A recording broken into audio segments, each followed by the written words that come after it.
Social selling is a good title that we can give this talk. So the first thing I want to talk about is the biggest mistake that most people make when it comes to selling.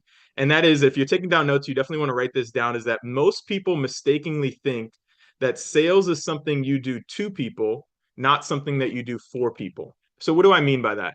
When you come into business and you think that you have to get things from other people in order to be successful, you come off very salesy or pushy.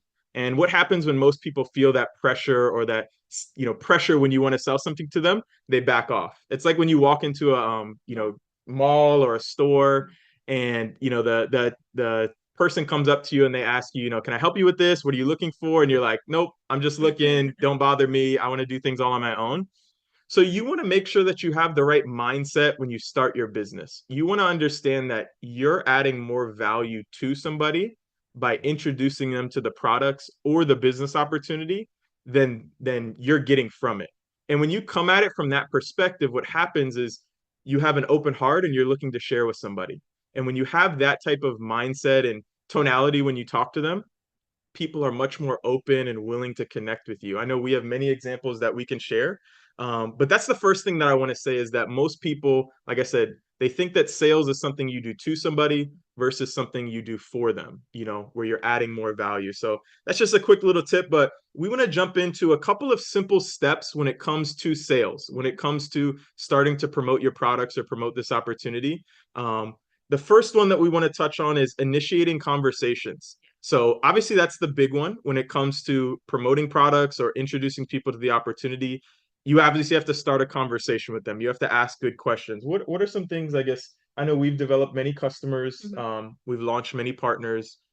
How have you started those conversations with some, I guess people that you're thinking of? Yeah. So when it comes to initiating conversations, you want to make sure that when you're having these conversations, you are sort of listening and having open ears to what that person is saying. So say it's your friend, right? And you know how to initiate a conversation with your friend. It's not hard. But when it comes to a product, it's like you have to listen to what their need is. So most likely people are going to complain about something, Hmm. complain about their health or their energy or their skin. Maybe it's oily, maybe they're acne prone. So Hmm. those are the type of things that you want to start to pay attention to so that you can kind of identify like what product can bring more value to this person. So Hmm. initiating conversations like, hey, like I know you were talking about how you just have really low energy. You're not able to stay up for long periods of times, things like that. So then they can start to talk to you about like what that is, and then you can also ask them like, what are you using or what are you doing to kind of help you with that situation, or anything. Maybe it's makeup, for example, because I'm a girl. Hey, I see that you use a lot of mascara. What brand do you use, or what do you usually do with your eyes or something? Kind of get them talking about what it is that they're using so that you can kind of figure out what products that you have that can kind of help them. Yeah, Yeah. absolutely. For all of you guys that are new on the call and existing IBOs, so like Max, Francie, Kaylee, immediately when you become a business owner, you turn from, just being an observer to being a problem solver. So now every time you come into contact with coworkers, friends, family members, just like Janae said, you kind of have your antennas up. Again, it's not like you're trying to get them or sell them something on, by force, but you, just like Janae said, you want to identify what are the problems that people have because you're now a solution seeker. That's how people create wealth, in sales and in business, is they solve problems for people. And the bigger the problem that you can solve, the more money that you can make, or the more problems you can solve, the more money that you can make. So start to be that solution seeker, start to observe your surroundings and see how can I add value to this group of people or this family member or this friend, and you'll start to see that there's a lot of opportunities out there. But we have to be willing to take that next step. And I wanted to bring up a fellow, cross line on the team, Saurabh and Mashmi, because I know Devang and Arti were telling us a little bit about obviously your success. I know you guys have talked about your one, customer that you've developed from Walmart, and I know you guys have many, many, many more customers. But if you guys could just share sort of a real world example, for those of us on the call, like how did you start that conversation? How did you kind of initiate that? And any other tips, even with other customers that you might have that you think would add some value? But would love to get your insight on initiating conversations when it comes to customers and Yeah, stuff like yeah. that. Thank you, John and Janae. So again, we are Saurabh and Moshmi, proud to be launched by Ashish and Shilpa, Devang and Aarti, and of course, best of the best, Michelle and Sonika. So I want to keep it brief. I think Janae touched on that quite already.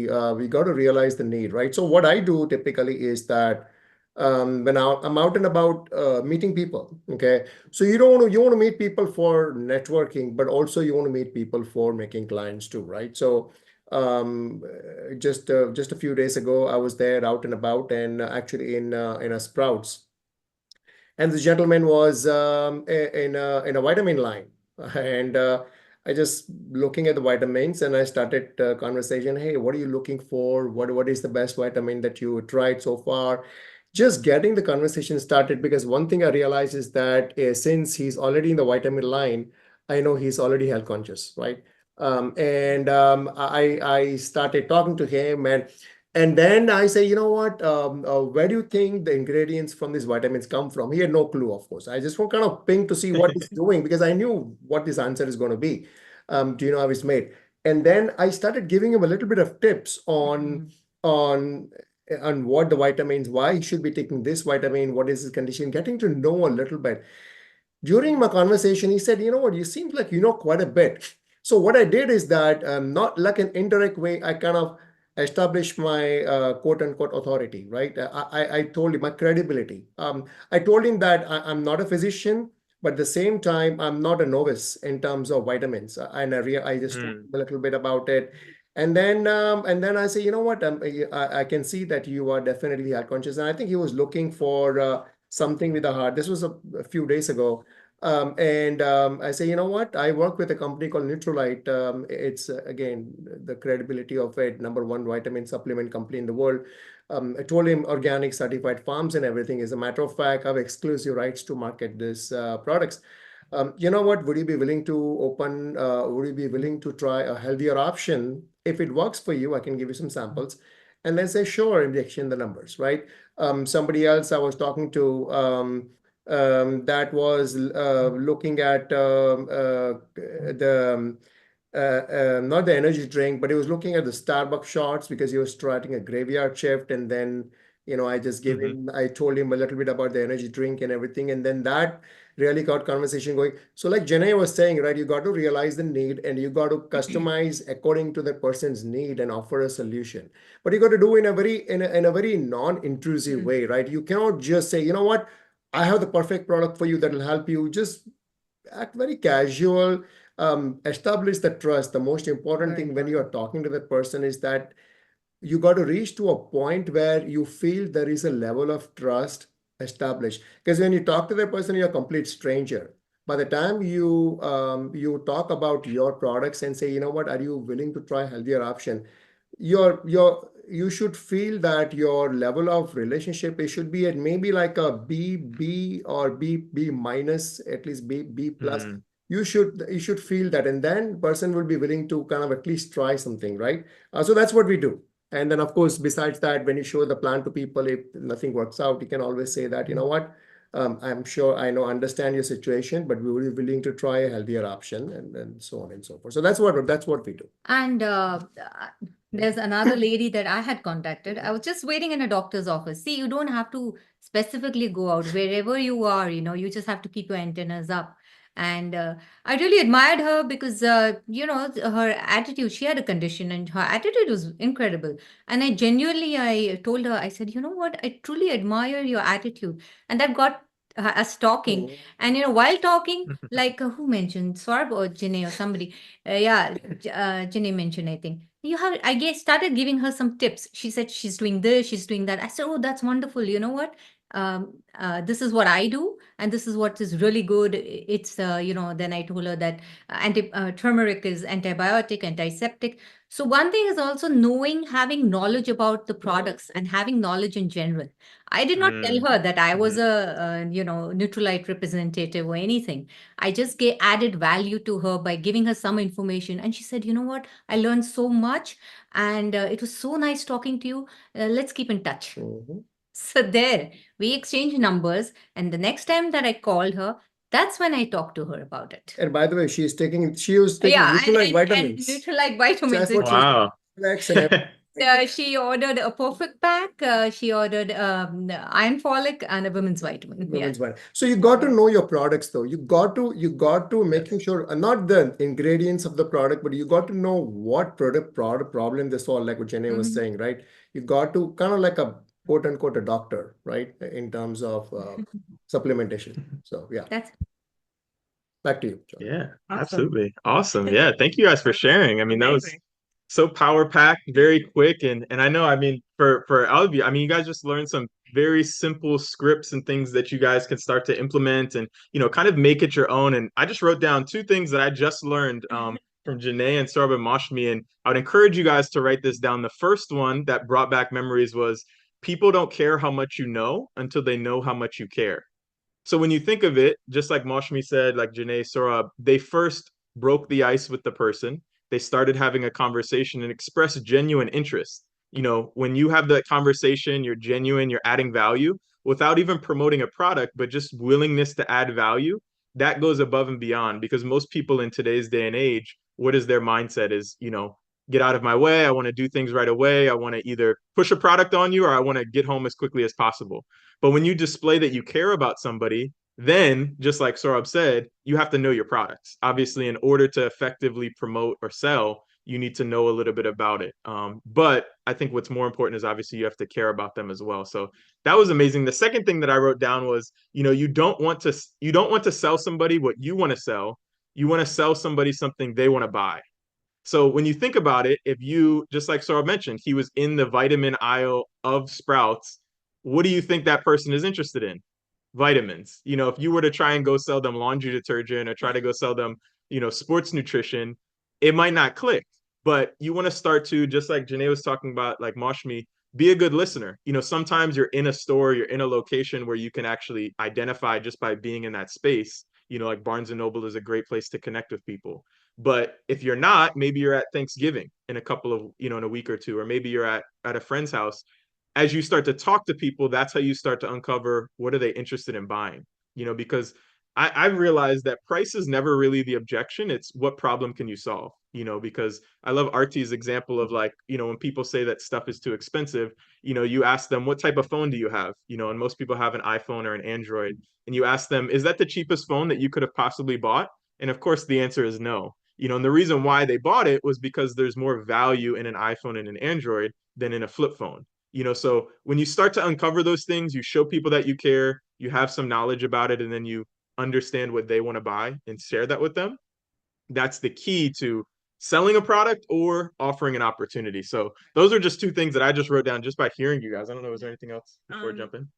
Yeah, I mean, before we move on, there was another thing that I wanted to mention. So a lot of the information that I'm getting is from Amway Education. So if you don't know about Amway Education, you can access it through the Amway website. As an IBO, you can log in and it'll be available to you. And on Amway Education, you have access to the the 6-step selling framework. And so I went over step 1, which is identifying the need. But then also Saurabh and Mashmi kind of discussed the second step, which is building that connection, kind of talking with the customer or the potential customer about, you know, your success with the product or your how it's helped you and kind of the value that it's given you and kind of just building that connection and making the conversation a little bit longer than just, okay, I found your need, let me just give you this product like Saurabh mentioned. So you want to kind of slowly kind of build the connection, make sure that you guys are on the same page and, you know, kind of fill out the person before just selling them a product. And like I said, listening to their concerns and even their goals can help you with that too. Absolutely. Absolutely. So let's pivot towards closing the sale. So now you've identified the need, you've initiated the conversation. So now we actually have to make money. You know, you actually have to sell the product, you have to get the profits so that you can start making money in business. And that's where it comes to verified customer sales. So when it comes to closing the sale, and then I'll also add on to that is creating repeat customers. You know, because as a business owner, your mindset should be, how can I create the most amount of profit with the least amount of effort? When you're in the beginning of your business, like Kaylee, Francie, Max, you know, it's going to take effort, obviously, to get the ball rolling. But once you start to create ongoing customers, the effort becomes a lot less. Like I can give an example for Janae and I, customers that we made our first few months in business, 5+ years ago, we still get paid from that work today, but I hardly do anything. Just like Janae said, they have a Ditto set up. If you don't know what Ditto is, talk to your coach. But it's an auto ordering program where people can buy every single month. So when I set my family and my customers up on Ditto, guess what? I did the work once, but I can make money every single month. So you want to start to get your mindset in how can I close the sale and also create a repeat customer. So just a couple of tips that you guys can write down is when it comes to closing the sale, do your best to close it on the spot, if possible. Like if there's a customer, like, Saurabh mentioned, maybe you're in line with them, they're looking at products or something like that.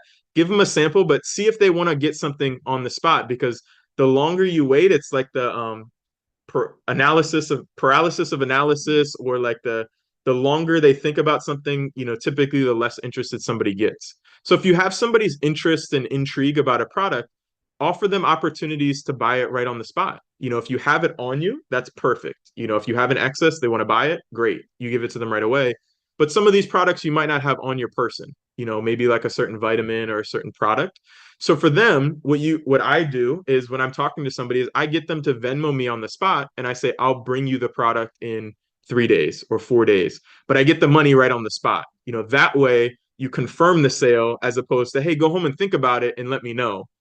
They're never going to let you know, just as a tip. So do your best to try to close it on the spot. Again, don't be pushy, but understand that if they're interested, they're going to want to get it right there.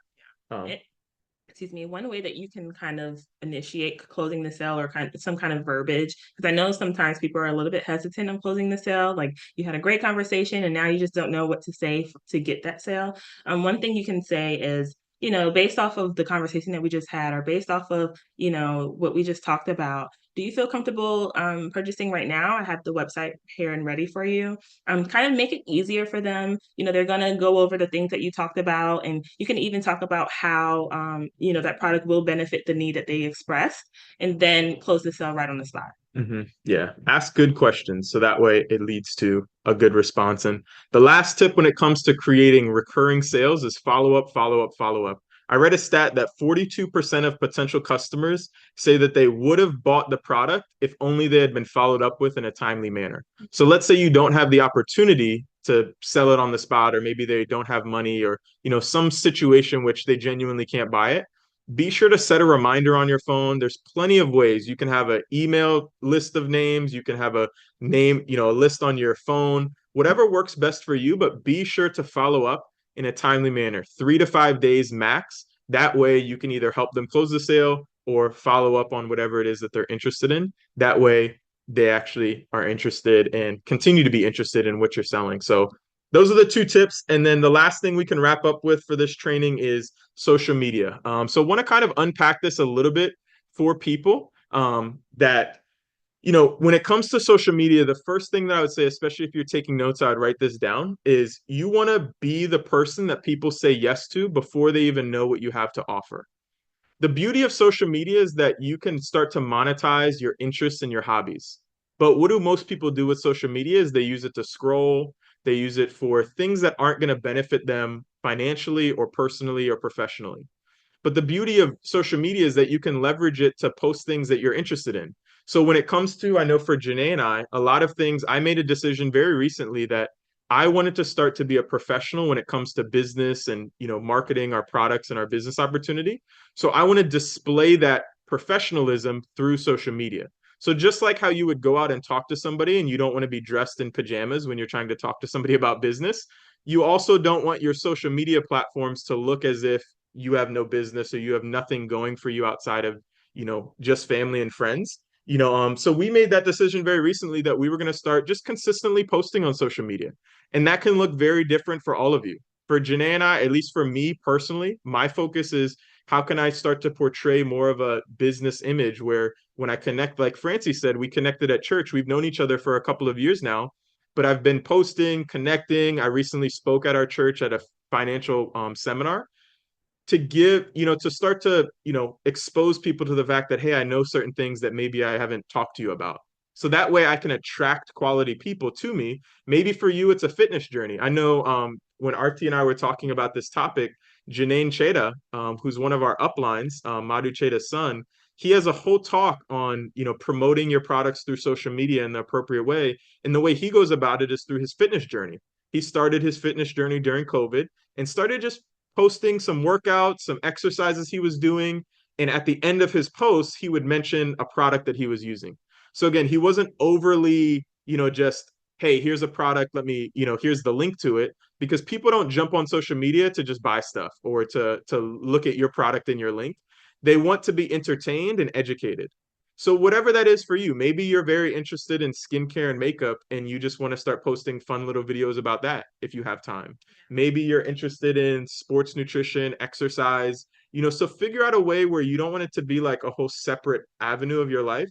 Just like this business, start to work it in. If you're already interested in like working out, just film yourself working out. You don't have to do anything extra. Just start videotaping it and posting it, and you'll get better over time. You don't have to be perfect when you first get started. Yeah. Was there And I was anything going to say, people especially on like Instagram and TikTok, if you're into it or things like that, they're looking for something. So like, you might see like a post about like, hey, what's the best restaurant in town? Or where can I find this or that? And like John was saying, you can kind of play around with it. Like if you're a girl and you like to do makeup or something, you can, play around with your social media, maybe make a story about your makeup, and maybe even include some of the products or show some of the products that you're using. And people are curious. They're going to want to kind of figure out what you're using, what's the next best thing. And they'll, you'll get more messages from people and things like that. That's kind of what I would do. So yeah. Yeah, absolutely. Absolutely. So yeah, to wrap up, when it comes to utilizing social media to grow your business for sales or for partners, there's two avenues kind of to wrap it up. The first one is you can initiate conversations based on what other people post. So let's say somebody's on Instagram and they post a selfie or they post something like, I've seen this a bunch, like, hey, looking for, recommendations on a, face wash, or looking for recommendations on something, a book to read. Those are easy ways for you to start a conversation in their DMs and say, hey, I have this, yada, yada, yada. And then boom, you can start talking to them potentially about your opportunity, about your business, things like that. The second way that you can utilize social media is by creating content to attract people that you want to attract. So either you can message people directly or you can attract people through your content. So that can be, like we said, posting about motivation, posting about entrepreneurship. Again, you want to make it your own. You don't just want to be a robot reposting everybody else's stuff, but have fun with it. Be creative. It could be, like we were saying, fitness, healthcare, skincare related, whatever it might be for you. We don't want to give you specific tangible because you want it to be your own. And don't feel like you have to be perfect to get started, but you do have to get started to get better. So just do something. And that way, I guarantee you're going to start to get people that want to support you, that want to repost your stuff. And you will find customers and business partners through that, just like many other people have. So yeah, other than that, that's what we wanted to kind of cover today, like we said. So, capitalize, on this opportunity that you have, especially with social media. Use it to your advantage. Don't just use it as a consumer, but use it as a business owner. And other than that, start to use those simple steps, start to initiate conversations, and take what we shared with you guys here today and go out and make some money, make some VC dollars. And with that, we're going to kick it back over to the amazing host, Miriam, to wrap it up. Thank you, guys. Thank you.